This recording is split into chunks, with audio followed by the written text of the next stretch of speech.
আসসালামু আলাইকুম ভিউয়ার্স, আশা করি সবাই অনেক অনেক ভালো আছেন। তো দেখতেই পাচ্ছেন প্রস্তুতি নিয়ে যাচ্ছি ঈদের নামাজ পড়তে যাব। তো প্রত্যেকবারের মতো এবারও নামাজ পড়তে যাইতেছি, তবে এবার আমার মসজিদটা একটু বেশি দূরে। তার কারণ হচ্ছে আপনারা জানেন যে আমি বাসা চেঞ্জ করার পরে বর্তমানে 3 কিলোমিটার দূরে থাকি, তো সব মিলে 4 কিলোমিটার। তো এখন বের হইতেছি। তো প্রবাসে থাকা মিডল ইস্ট থেকে শুরু করে ইউরোপের সকল ভাই বোনদের জানাই ঈদ উল ফিতরের শুভেচ্ছা।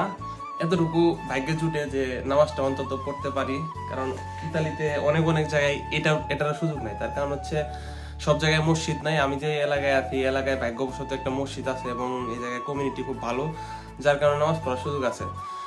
তো আমার রুম থেকে হচ্ছে ভিউ, সকালটা দারুণ, মেঘলা আকাশ, মোটামুটি বৃষ্টি হবে কিনা জানি না, তবে বৃষ্টি হওয়ার সম্ভাবনা অনেক বেশি। তো যাই হোক, এখন বেরিয়ে পড়বো, বেশি সময় নেই হাতে, আমার এই জায়গা থেকে অনেক দূর। তো এবার যে মসজিদ পরিবর্তন করার কারণে এবার মসজিদটা জায়গা খুব কম। তো জানি না ভিতরে জায়গা পাবো কিনা। যদি বৃষ্টি আসে তাহলে তো আলহামদুলিল্লাহ সব গেল আর কি। তো ঠিক আছে, চলেন।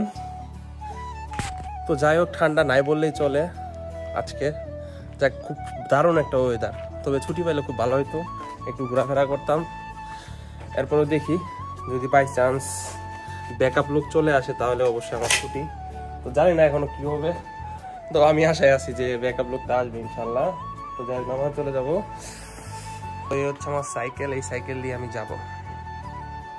আকাশের ওয়েদার খুব খারাপ, খুব খারাপ, যখন তখন বৃষ্টি নামতে পারে। এই জায়গাটা মানুষের আবাসস্থল থেকে একটু দূরে, তো এর জন্য খুবই একাকিত্বে ভুগি। এই হচ্ছে পরিস্থিতি। রাস্তার ভিতরে একটা কাক পক্ষী কিচ্ছু নাই।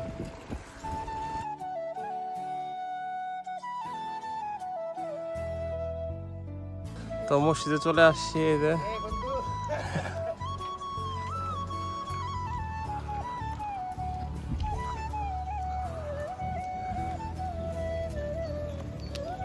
ঈদ মোবারক, ঈদ মোবারক।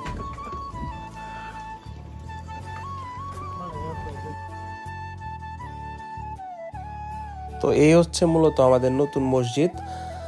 আপনারা অনেকে আমার আগের ভিডিওগুলোতে দেখেছেন, আগে অন্য একটা মসজিদ ছিল, তো সেই জায়গা থেকে এই জায়গায় ট্রান্সফার করে নিয়ে আসা হয়েছে।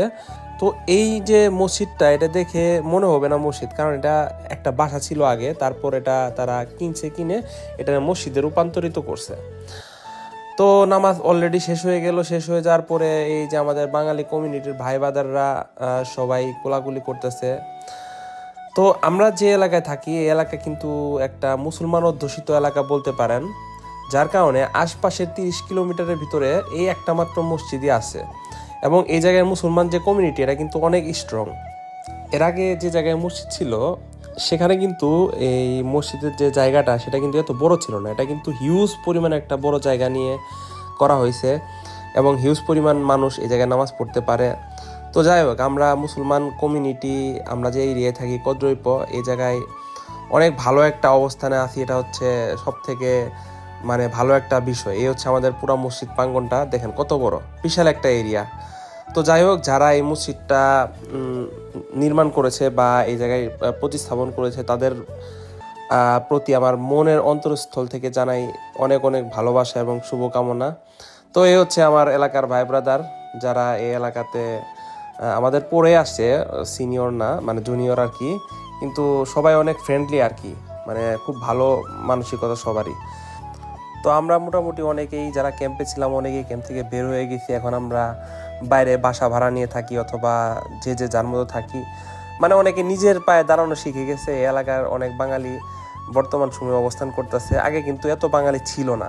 আমি যখন ছিলাম ওই সময় খুবই কম বাঙালি ছিল এবং অনেক পাকিস্তানি ছিল, কিন্তু বর্তমানে বাঙালির সংখ্যা বেশি হয়ে গেছে, পাকিস্তানিরা নাই বললে চলে।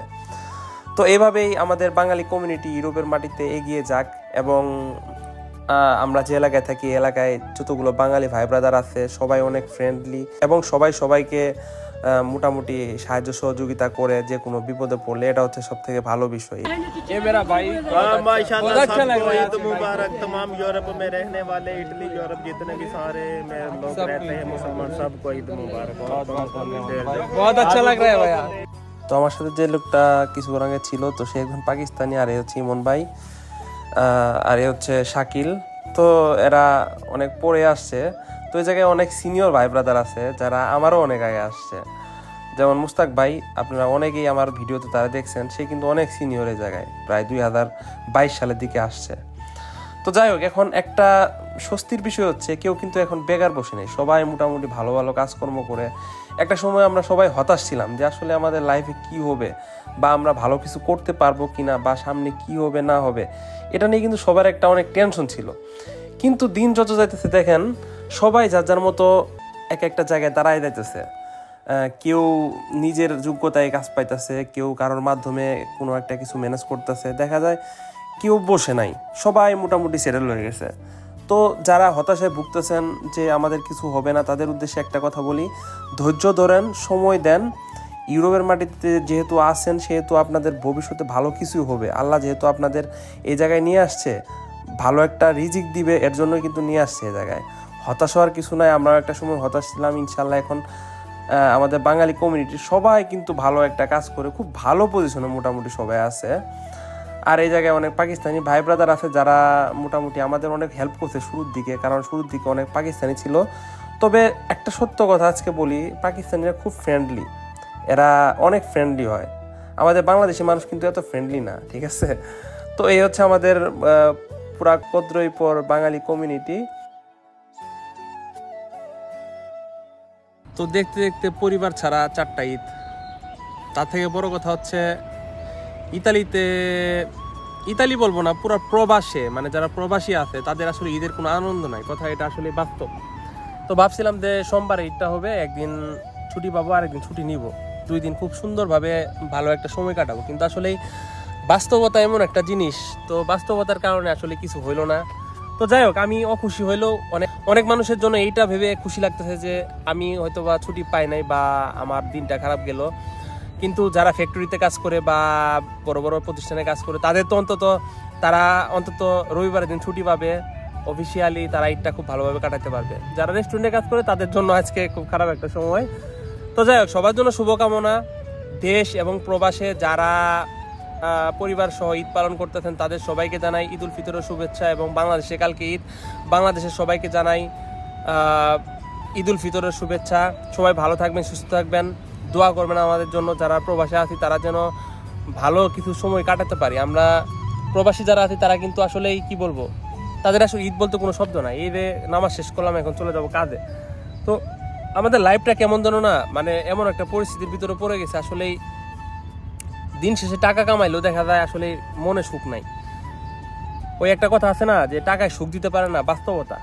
হয়তোবা টাকা আপনার পরিবারকে সুখ দিবে, আপনার আশপাশের লোকজনকে সুখ দিবে, কিন্তু আপনাকে কিন্তু টাকা সুখ দিতে পারবে না। যেমন আমি প্রমাণ, এই ঈদের একটা দিন এখন নামাজ শেষ করছি, বন্ধু বান্ধবদের বাসায় অনেক কিছু খাইলাম, তো এখন চলে যাব।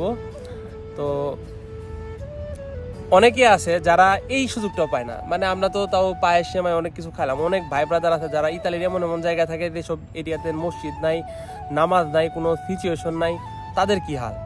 মানে তাদের ঈদ বলতে আরো কিচ্ছু নেই। আমরা তো তাও নামাজ পড়ছি, মানে ভালো একটা অবস্থানে আছি, আশপাশে বন্ধু বান্ধব আছে, দাওয়াত ঠাওয়াত করে খাওয়ায়। অনেকেই এমন ব্যাকওয়ার্ড এরিয়ায় থাকে, তাদের আসলেই খুব কষ্টের, তাদের জন্য ঈদ খুবই কষ্টের। আর বাংলাদেশে কালকে ঈদ, সবার জন্য অনেক অনেক শুভকামনা। ঈদ মুবারক বাংলাদেশ। ধন্যবাদ সবাইকে, ভালো থাকবেন, সুস্থ থাকবেন।